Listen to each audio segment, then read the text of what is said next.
Story time. A lot of you may not know this, but I used to work at a pet grooming salon. I did that for about 2.5 years and it was a lot. I saw about 25 to 30 different dogs a day. And some of the stories that I have, for example, there was this one time when a dog came in. The way we do it is that there's a chart with the dog's name and it's in order, and then you have to pull them out of the cage and put them in the tub.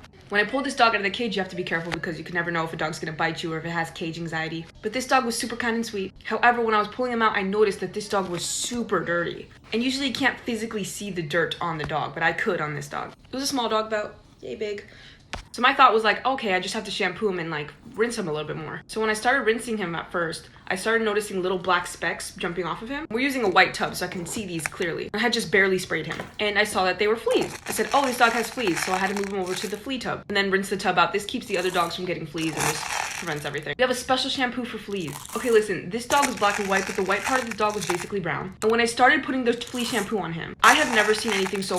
Part 2 of the dog flea story. When I started rinsing this dog out and putting the flea shampoo on him, I have never seen so many fleas gathered in one place in my entire life. They were covering his skin to the point where I couldn't even see it. Imagine stepping on an ant pile and you see that giant herd of ants flowing out of an ant pile. That's what was happening to this dog. Usually I would see maybe 5 or 7 fleas on a dog. No big deal. This dog, I'm going to be real with you, had hundreds, maybe thousands of fleas. How could they let it get that bad? I have absolutely no idea. I had to leave the shampoo there just to let it sit. Once I finally rinsed it out and I was able to see his skin was raw and pink and scratched up and flaky. This dog wasn't even trying to scratch himself. He had just given up.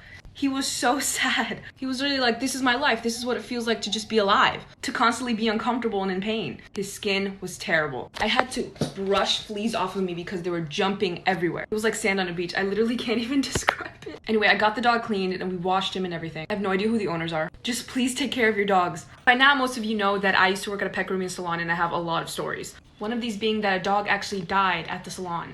Now, before I say anything else, please don't go hating on my boss. It was extremely unfortunate and really sad moment for everyone, and she felt the hurt. No one wanted this to happen. So we do actually have a few regulars at the salon. 2 of them being these fluffy little toy poodles. One white and one brown. The white one was really old. That's the one we're gonna focus on. I was used to seeing this dog by now. I knew how to wash him. Super easy, super simple. I did my thing, put him back in the cage. Easy peasy. Now it's time to get his nails clipped before the owners came back for him. Now this isn't something that I do. Like I said, I only wash and dry. My boss took the dog out of the cage and I don't know how this happened exactly. Like I said before, the dog is tiny and I'm guessing the dog slipped through her fingers. As you can imagine, the dog hit the floor. I was already in the middle of washing a completely separate dog when we heard screaming and yelling in complete chaos. Me and my other coworker ran up to the front to see what was going on, and we saw my boss on the floor curled in a ball rocking back and forth with the dog. This was terrifying. She was crying and that woman does not cry, trust me. I'm running out of time. Look for part 2. Okay, so this is part 2 of the dog dying at the grooming salon. Gosh, this is just terrible memory. We immediately called. The owner was devastated. My boss was shaking and crying and just, I could tell this was something that she was not going to forgive herself for. My coworker tried to see if she could revive the dog, but to no avail. Me and my coworker went back to work in the back. Owners came and we could hear the crying. My boss tried to explain herself, but it was clear that these owners held no type of grudge. They kept bringing their other dog back to get washed. Like I said, nobody wanted this to happen. And I know some people would have reacted differently. They could have pressed charges. They could have done whatever they wanted, but they didn't react that way. They mourned their dog and they kept returning. I don't think this is a sole reason, but my boss did retire soon after that. It just taught me and the rest of us to be extremely careful when handling somebody else's dog because that's your responsibility. Make sure that they're safe and healthy. Thank you, God bless. Why I don't walk in the woods by myself anymore. There's actually several reasons for this, but I'm just gonna tell you one. So when I was younger, I actually had a pretty bad habit of going out into the woods and just walking by myself. I love going on hikes and I just love walking through nature. And that's still true. I just don't go by myself anymore. I don't exactly remember my age. It might have been 10. I don't think I was in middle school yet. But there was these woods behind my house that I really like to go to. There were like trails in there, places to catch butterflies in your hands. It was like these really climbable trees. Oh my God, it was heaven. It was the best. It was magical. Anyway, I think we were having some sort of celebration or party. It was like a backyard party. So there was food, everybody was outside, my whole family, a bunch of people there. And I was in the woods and I'm like, you know what, I should probably get back home. Now there's this very small canal connecting the forest to my house. And my 10-year-old self said, I can make that. To give you a visual, it kind of curved like this and is filled with water and mud. On the highest part of it in order to jump onto the other side closer to my house. Your girl jumped, landed, got stuck, proceeded to cry. You guys, when I realized I was stuck, I was stuck. I was calling out for help. Part 2 of why I never walk in the woods by myself anymore. Okay, so I was stuck there. I was like, oh, this is no big deal. I'll just, pull myself out. I guess the weight and pressure of me jumping into mud, thick, deep, slushy mud, I don't know, it created some sort of concrete. I literally couldn't pull my shoes out. But I was closer to my house now. Like what I said, everybody was outside having the party. So I started shouting for help. Hey! Hey! Nothing. Days passed. I'm joking. But it felt like it. But seriously, so much time passed that I literally started crying and I was like, okay, so this is my life. What do I do? Nature has chosen me as their child and I should accept it. I could literally hear the voices of my family laughing and enjoying themselves. And I was sitting here covered in mud fighting my way out of this. And the more I struggled, the more encased in mud I became. Eventually, my brother heard me, came looking for me and saw me in the mud. And I remember telling him how disappointed I was in our family for not looking for me sooner. I came back, no one had even noticed that I left. Yeah. Welcome to my most embarrassing private story ever. No one knows that this happened to me except me. I haven't told anyone, so I'm telling the entire world. Okay, so when I was like 13, my parents used to do this thing where they used to go to a lot of people's houses. Like right before they would move in, they would go there and they would pray for the house. And me and my sister were used to going to these like random houses all the time. So my parents were there praying for the house and everything. And then when that was done, they were talking to the owners, the people about to move in. Me and my sister were chilling out, checking out the house. I soon realized that I needed to go to the bathroom. So I did normal, went and did my business. Now I say again that these people hadn't even moved into the house yet. So of course there was no toilet paper. You guys are thinking, oh Joe, there was no toilet paper. We've all gone through that. Yes, of course. So I looked around me, there was literally nothing else there. Everybody was in the lanai, I was basically by myself. So in an effort to not like use my clothes, I was like, I'm gonna be smart. I'm gonna use my hand.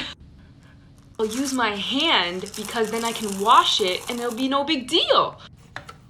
And you know, that could have worked. That could have been fine. But there was just one gigantic problem. Oh God, look, this is part 2 of my most embarrassing private story. Okay, so I used my hand and it was disgusting. But I was like, okay, no big deal. I'm just gonna wash my hand right now. It's no big deal. I went to the sink. Tell me why there was electricity in this house. Tell me why they had air, the keys to this house, but no water. There was no running water.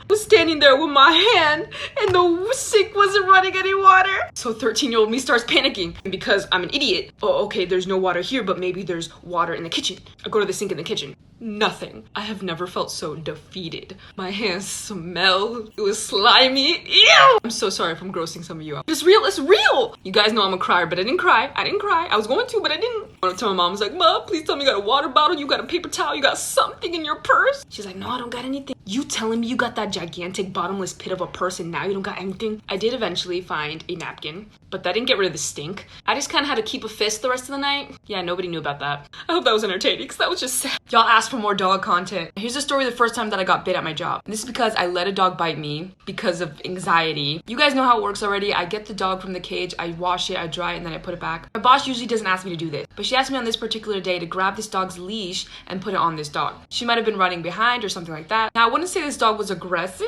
Other people would say that. Other people. This dog was completely fine as long as you didn't touch it at all. This is the type of dog where if you touch him in a certain area and you just don't know where that area is, he will lash out at you. So I had a very difficult time picking him up, washing him, drying him. So I figured out some sensitive areas for him was his belly, his head, his tail area. He just didn't like those areas being touched. In order to put a leash on a dog, I kind of have to go around his head area. This type of dog, we go near him, he's like,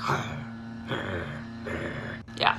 When my boss asked me to do this, I wanted to do it without any hiccups. And I was struggling for a while trying to not get bit. Then I realized a lot of time was passing. And my anxiety was going, oh my God, you're taking way too long. Don't ask for help. You've already asked for help so many times today. My gosh, look for part. This is part 2 of me letting a dog bite me because of anxiety. I said to myself, don't bother your boss. You've bothered her enough today. So after trying to lasso this leash onto this dog and it wasn't working, too much time was passing. I was becoming frustrated and irritated. I said, you know what? We're gonna get this leash on you and we're gonna do it now. So I kind of just sacrificed my left hand. I put my left hand near his face because I knew he'd go for it. And he immediately lashed on. He bit me twice. And the second time he held his grip.